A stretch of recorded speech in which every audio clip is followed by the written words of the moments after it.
Pause the recording for 30 seconds.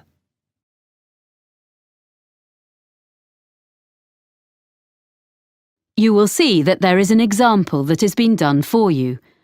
On this occasion only, the conversation relating to this will be played first. Good morning. Can I help you? I hope so.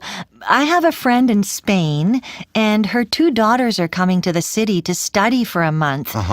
So I thought the Tourist Information Center was the best place to ask about hostels. Can you recommend any? Of course. I usually suggest one of the Hosteling International places. HI West End is a big hostel in a residential area, but it's only 10 minutes from downtown if you take a bus. It's really popular. The journey time is by bus, so bus has been written in the space. Now we shall begin. You should answer the questions as you listen, because you will not hear the recording a second time. Listen carefully and answer questions 1 to 6. Good morning. Can I help you? I hope so. I have a friend in Spain, and her 2 daughters are coming to the city to study for a month. So I thought the Tourist Information Center was the best place to ask about hostels. Can you recommend any? Of course. I usually suggest one of the Hosteling International places. HI West End is a big hostel in a residential area, but it's only 10 minutes from downtown if you take a bus. It's really popular. Okay, sounds good. I need to know how much it costs. The girls want a double room to themselves. They don't want to share with other people. That makes it more expensive. The price is under $30 for a bed in a dormitory, but they'll be paying $50 a night. But if they become members of Hosteling International, the price comes down to $41 a night. Membership costs $35. Right. And membership offers them benefits too on all kinds of activities. What kind of things? Skydiving and whitewater rafting, things like that. I don't think they're interested in that kind of thing. If they become members, will they get cheaper entrance tickets to museums? Oh, yes. And also discounts on bicycle and car hire. Okay, it's probably worth it. Is the hostel very noisy? They're coming here to do some studying. I think it is quite noisy as it's a really big hostel. And if they want to use the internet, this hostel still makes a charge, unfortunately. It's $1 for 15 minutes and $3 for an hour. It might not be ideal for them. What else can you recommend? Is there anything in a quiet area? There's Elliscoat Hostel. How do you spell that? ELLISCOAT.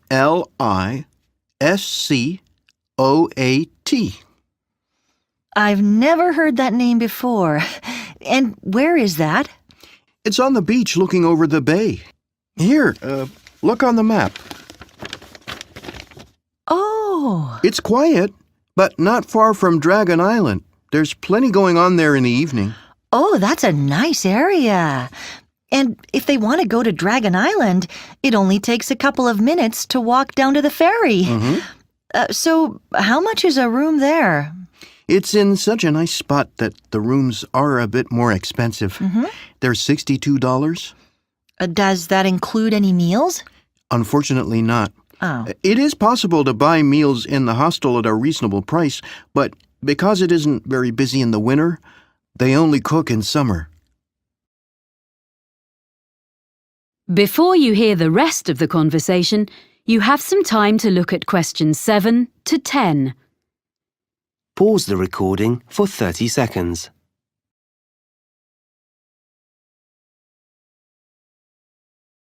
Now listen and answer questions 7 to 10.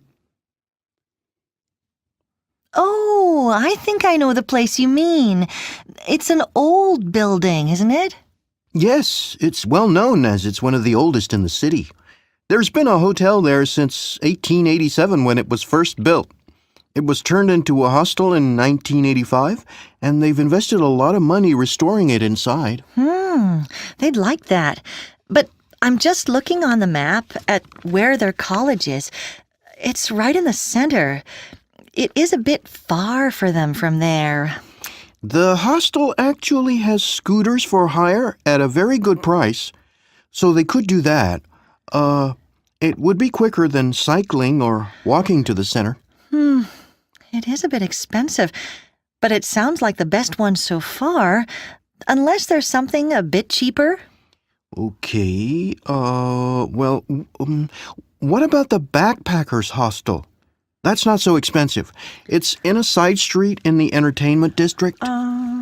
They wouldn't need to go far to find everything they want. They could walk everywhere. And it's very reasonable. Only $45 and another $5 if they want to have breakfast. But what about other meals? There's no cafe, but on each floor in this hostel, there's a kitchen for residents to cook in. Oh. I'm not sure how well equipped they are, but it should be fine for basic meals. Well, that's really very helpful. I'll pass all this information on now. Do ask your friends to ring me if they need to know anything else. I will. Thank you. That is the end of section 1. You now have half a minute to check your answers. Pause the recording for 30 seconds.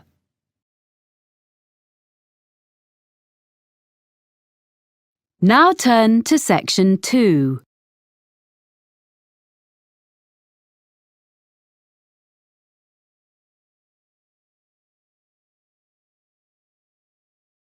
Section 2. You will hear an audio guide to a public library. First, you have some time to look at questions 11 to 15. Pause the recording for 30 seconds.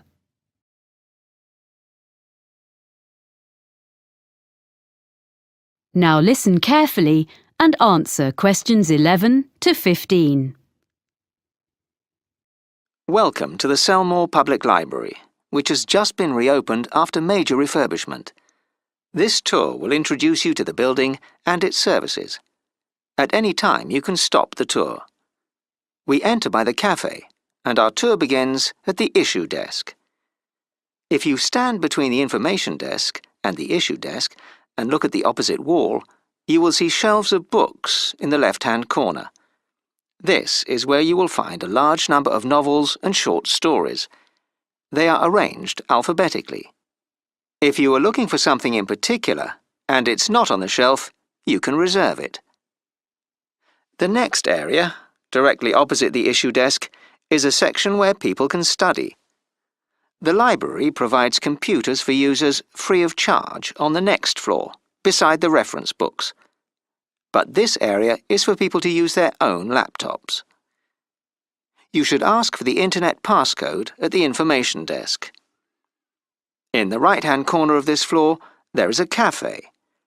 A selection of daily newspapers is always available there, but you can also take magazines into the cafe to read while you have a drink. You will find these on the racks to the left of the cafe, and there is a large selection. They are for reference only and cannot be borrowed, but you are welcome to photocopy any articles of interest. We ask you to return them when you have finished. You are not allowed to take fiction or any other books from the shelves into the cafe. Next to the cafe is the exit door leading to the stairs and escalator to the other floors. The largest collection of books in the library is fiction, and the next largest is non-fiction, which is in the corner of this floor opposite the cafe. These can all be borrowed, as opposed to the reference books on the next floor, most of which cannot be taken out of the library, but they can be photocopied. There are several photocopiers available for this purpose downstairs in the basement. To one side of the issue desk is a door leading onto a gallery. This was added to the library as a public space where talks are given once a week on a Saturday by visiting authors of both fiction and non-fiction. It also houses the biography section. There are notices advertising the talks in the study area. Any books that you want to borrow should be taken to the issue desk. Before we leave this floor, I will give you some information about using the library. There are also helpful notices by the information desk.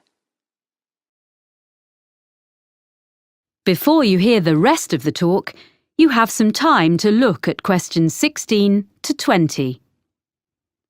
Pause the recording for 30 seconds.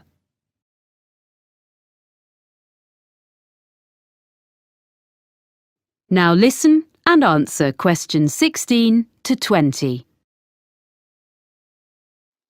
To join the library and take books out, you need a membership card. Take your passport or identity card, as well as proof of your home address, to the information desk and you will be issued with a card. After a period of 2 years, all readers are required to go to the desk with a document that has their name and current address on it, so the library can keep up-to-date records of where people are living. There's no need to show a passport again, and there is no charge for this, but any lost cards are charged at £5. If you can't find the book you want on the shelves, you can reserve it. If it's in another library in the city, we can usually get it for you within a week. If someone else has borrowed it, it can take a few weeks. Either way, we notify you by phone or email when the item is available to be picked up. We will hold it for you for 5 days. Books can be borrowed for 14 days and can be renewed for a further 2 weeks. Children's books also have a 2-week borrowing period. The same system exists for CD-ROMs and CDs, but DVDs, both children's and adults, can only be borrowed for up to 7 days. It isn't possible to renew them. Some reference books can be borrowed, but normally only for 1 day, so 24 hours. The library opening hours have been changed slightly. Instead of opening late on Wednesday evenings till 8 p.m, we will be closing at 6, as on other weekdays. But we will close at 7 instead of 5:30 on Saturdays and, a new development, we are going to open on Sunday mornings from next month 9 to 1. We are closed on public holidays and notices are posted in the library about these. Before you go upstairs, please note that if you're going to the exhibition area on the 3rd floor, large bags are not allowed. There are lockers beside the reference area on the 2nd floor where you can deposit them. If you need change, you can get that from the information desk on the 1st floor. Now press pause and proceed to the 2nd floor. When you reach the top of the stairs, press play. That is the end of section 2. You now have half a minute to check your answers. Pause the recording for 30 seconds.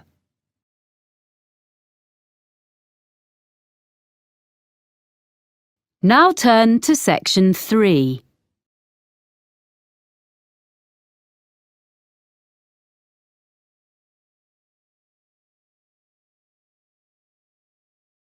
Section 3.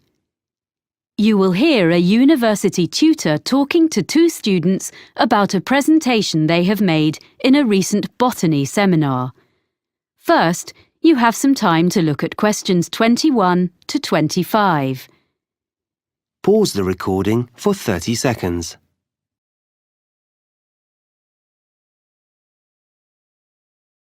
Now listen carefully and answer questions 21 to 25. Well, Anita and Lee, that was an interesting presentation you made about John Chapman. Thanks. There are a few points I'd like to run through before you write it up. One thing, which you didn't explain, was why you decided to do a presentation on this man who spread apple varieties across the US. Well, ages ago, we were chatting about stuff we'd read as children, and I told Lee the Johnny Appleseed story. I had these American storybooks when I was small. Then when we were looking into the area of domesticated species of plants for our presentation, we realised that the introduction of the apple with the settlers in the US would be a good case study. And I remembered Chapman, so we looked up the real guy behind the legend. Right. I think that would have made a good intro. I thought it was too personal. Just a couple of minutes would have drawn your listeners in. Anyway, now a more serious point. You didn't mention the sources of some of your information. We used some books and journal articles and did an internet search and found some good sites. We've put them on the back of the handout we gave everyone at the end. Oh, let me see. Oh, here it is. Johnny Appleseed, Man and Myth, 1967. Well, the thing is, you really have to make this explicit when you talk. And anything you show, data you project from your laptop, etc., you must have the source on it. Right, okay. At least you have got it all documented. I was a bit concerned about that. Sorry. Anyway, now the content of your talk. What your listeners wanted to understand was whether there were apples in the US before the Europeans started to live there. Well, you told us the early settlers had brought young apple trees, but that few of them had thrived because the climate was harsh. But what about native species? I don't think you were very clear about species already there. According to what I've read, there were some crab apples, but that was all. Everything that people now think of as traditional American apples were species that the Europeans either introduced or bred by chance. Because they tended to sow seeds rather than use grafting. Yes, quite. But what to me was fascinating, and I saw most members of your audience start to take notes, was when you discussed how the apple genes spread via the Silk Route into Europe from the wild apple woods of Kazakhstan. Yes, well, I'd like to have said more about the development of grafting in ancient China as a way of producing predictable varieties. It was so early in history. But it's the natural development of the original wild apple into new species that people wanted more about, which says a lot for your presentation. You enthused your audience. So now we need to discuss the form your follow-up work will take. Are you going to produce a paper? Or are you thinking of putting it all up on the department website? I felt we could do both, and we could do a poster of some of the data. But Lee wasn't sure. No, I think it would be enough to use the website. We can offer a link to our email for queries. That would save time and trees. I think Lee's right. A poster would be nice, but it'd take too much time. Okay. Before you hear the rest of the conversation, you have some time to look at questions 26 to 30. Pause the recording for 30 seconds.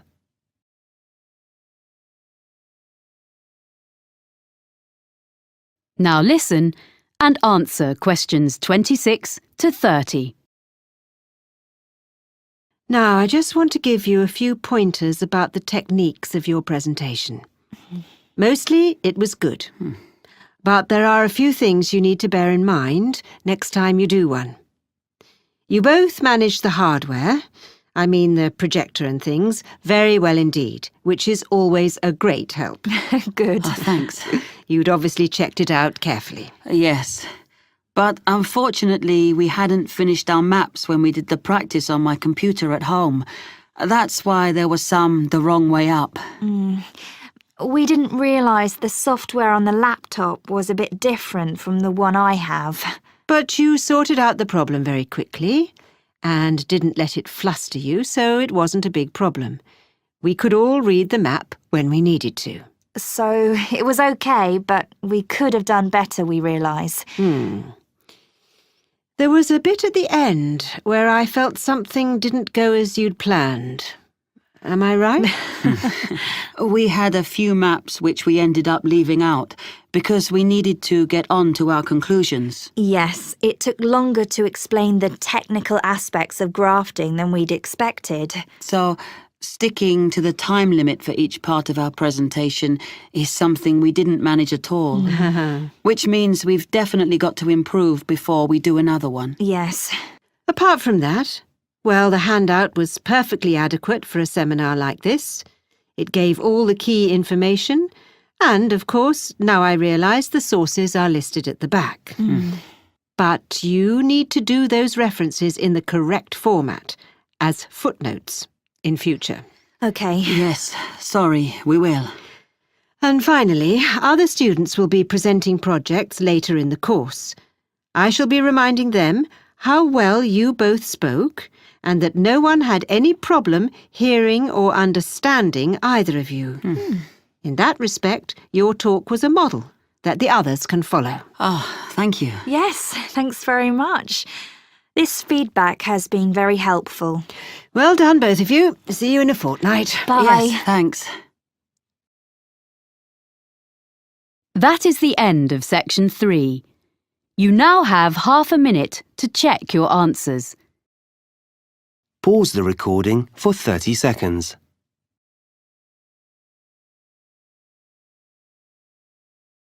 Now turn to section 4.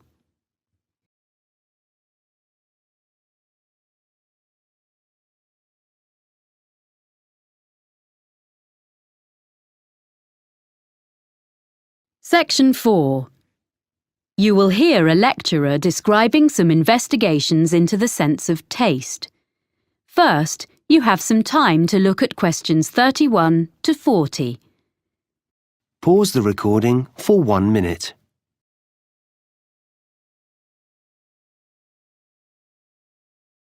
Now listen carefully and answer questions 31 to 40.